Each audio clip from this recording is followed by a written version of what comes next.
Hello everyone, कशा आहात? मजेत ना? मजेतच राहा. मी पल्लवी तुम्हा सर्वांचं माझ्या व्लॉगमध्ये खूप सारं स्वागत करते. तर बघा, आज ना ह्या 2 प्रकारच्या मी भाज्या बनवलेल्या आहेत, ज्या की डब्यामध्ये देण्यासाठी उत्तम आहेत. तर सगळ्यात पहिले ही शेपूची भाजी बनवली आणि दुसरी जी आहे, तुम्ही व्हिडिओ कंटिन्यू करा म्हणजे तुम्हाला दुसरी भाजी देखील बघायला मिळेल आणि दुसरी देखील खूप छान आणि टेस्टी भाजी बनणार आहे. एक नवीन टिप सांगणार आहे मी त्याच्यामध्ये. ती तुम्हाला नक्कीच आवडेल करून खायला. बऱ्याच जणांना ना शेपूच्या भाजीसोबत काय प्रॉब्लेम असतो माहिती नाही. त्यांचं असं म्हणणं असतं की शेपूची भाजी खाल्ली की आम्हाला खूप ढेकर येतात आणि ते असं छान नाही लागत भाजी वगैरे. तर ढेकर येणं तर स्वाभाविक आहे, त्या भाजीचा तो गुणधर्म आहे. ते कारण भाजीची चव जी आहे त्या इतर भाज्यांपेक्षा वेगळी असते. त्यामुळे येते आणि ढेकर येणं चांगलंच असतं. बघा, लहान बाळ जेव्हा दूध पितं आईचं, तेव्हा त्याला ढेकर देणं मस्ट असतं, की त्याला ढेकर आला तर असं समजलं जातं, की त्याला ती जी पदार्थ खाल्लेला आहे तो किंवा पेलेला आहे, तर तो त्याचा व्यवस्थित पचावा यासाठी. तर काही त्याच्यात वावगं नाही आहे. आला तर येऊ द्यात ढेकर, पण मग तुम्ही ज्या पालेभाज्या आहे त्या तुमच्या पोटामध्ये जाणं गरजेचं आहे. लहान मुलं असो किंवा मोठे असो. बऱ्याच जणांचा एकच प्रॉब्लेम, शेपूची भाजी नाही खायची, का नाही खायची? तर ढेकर येतो.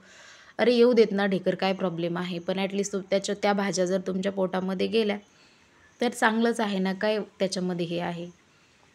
तर बघा, अशा प्रकारे ही शेपूची भाजी तुम्हाला बोलत बोलत बनवून झाली. तुम्ही बघितली आहे रेसिपी, मला सांगायची गरज पडणार नाही कशी काय बनवली आहे, ते सगळं स्टेप बाय स्टेप मी त्याच्यामध्ये दाखवलं आहे. तर ही दुसरी भाजी जी आहे, ही दुसरी भाजी आहे शिमला मिरची. ही भाजीसुद्धा बऱ्याच जणांना अजिबात आवडत नाही. बरेच लोकं किंवा लहान मुलंसुद्धा अजिबात खात नाहीत. पण मला मात्र ह्या दोन्ही भाज्या फार आवडतात. मी आवडीनं खाते ह्या दोन्ही भाज्या. कारण मी बनवते माझ्या पद्धतीनं आणि त्या टेस्टी बनतात, त्यामुळे मला आवडतात. दुसऱ्यांनी कोणी केल्या तरी मी एवढ्या आवडीनं नाही खाणार, जेवढ्या मी माझ्या स्वतःच्या केल्याच्या नंतर खाते. तर ही शिमला मिरचीची भाजी पण बघा एकदम उत्तम आणि सोपी बनते आणि खायला पण खूप छान. भाकरीसोबतही आणि पोळीसोबतही खूप चांगली लागते. तुम्ही करून बघा आणि मग म्हणाल की खरंच गडे बरोबर बोलताय ताई म्हणून.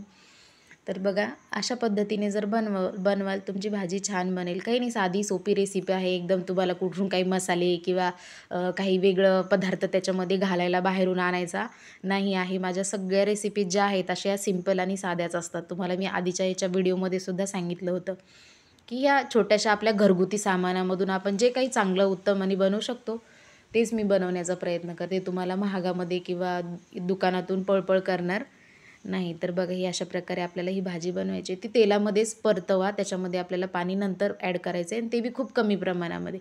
हे तेलामध्ये मीठ टाकून जेवढ्या प्रमाणामध्ये शिजेल तेवढी शिजवू द्या. त्याच्यात पाण्याचा काहीही लवलेश मात्र घालू नका. तर बघा, ही अशी भाजी जी आहे तर तुम्ही बनवली तर तुमची मुलं देखील आणि तुम्हाला डब्याला देखील द्यायला सोपी पडेल.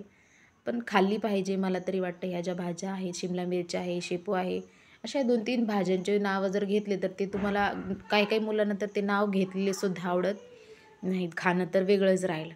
मुलं जर डब्याला दिलं एखाद्या वेळेस भाजी, मी स्वतः सांगू शकते, मी स्वतः एक्सपिरियन्स केले, की डब्बा बघतात आणि परत लावून ठेवतात, तर का मम्मीने चांगली भाजी दिली नाही. पण ही अशा प्रकारे जर तुम्ही बनवून द्याल तर पोरं खातीलही आवडीने. त्यांना सांगायचं, एक घास खाऊन बघ, जर चांगली नाही लागली तर नको खाऊ. अशी ट्रिक तुम्ही त्यांच्यासोबत करू शकता. तर बघा, ही साधी आणि सिंपल बनवली. आता काही नाही, याच्यामध्ये थोडंसं तुम्हाला शेंगदाण्याचं कूट टाकायचं आहे आणि शेंगदाण्याच्या कूट टाकल्याच्यानंतर महत्त्वाचं म्हणजे ह्या भाजीला चव आणणारी जी गोष्ट आहे ती म्हणजे थोडीशी किंचितशी तुम्हाला याच्यामध्ये साखर टाकायची आहे.